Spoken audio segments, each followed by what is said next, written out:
අපේ අවුරුදුස්සේ දෙවනි වීඩියෝත් එක්ක සාදරයෙන් පිළිගන්නවා. ඉතින් මම යනකොට ඉතුරුනේ සංගීත පුස්තරංගේ සම්බන්ධනික විතරයි. මේ සම්බන්ධනික අපි දැන් සංගීත පුස්තරංගේ බලන්න.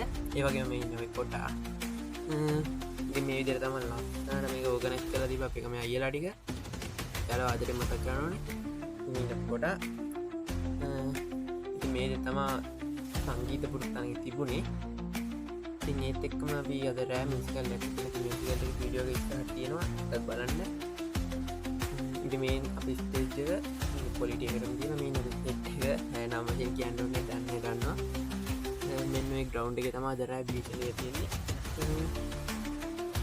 බලමු මොකද වෙන්නේ කියලා. හවස් දැන් ගෙදර යනවා බැලුවේ ඉතින් නාග හිමෙන් channel එක subscribe කරන්න අමතක කරන්න එපා ඒක නා. ඉතින් මේව තමයි. දැන් පූජා නඩුවෙන් පටන් ගත්තා. ඊට පස්සේ අපේ නඩුව තිබ්බේ. වෙන ඉතින් කොහොමද මියුසිකල් එක කොල්ල දන්නවනේ මොනවා කියලා.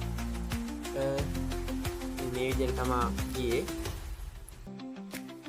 මේකේ ෆුල් වීඩියෝ Facebook එකේ තිබුණා. පොඩ්ඩක් බලන්න.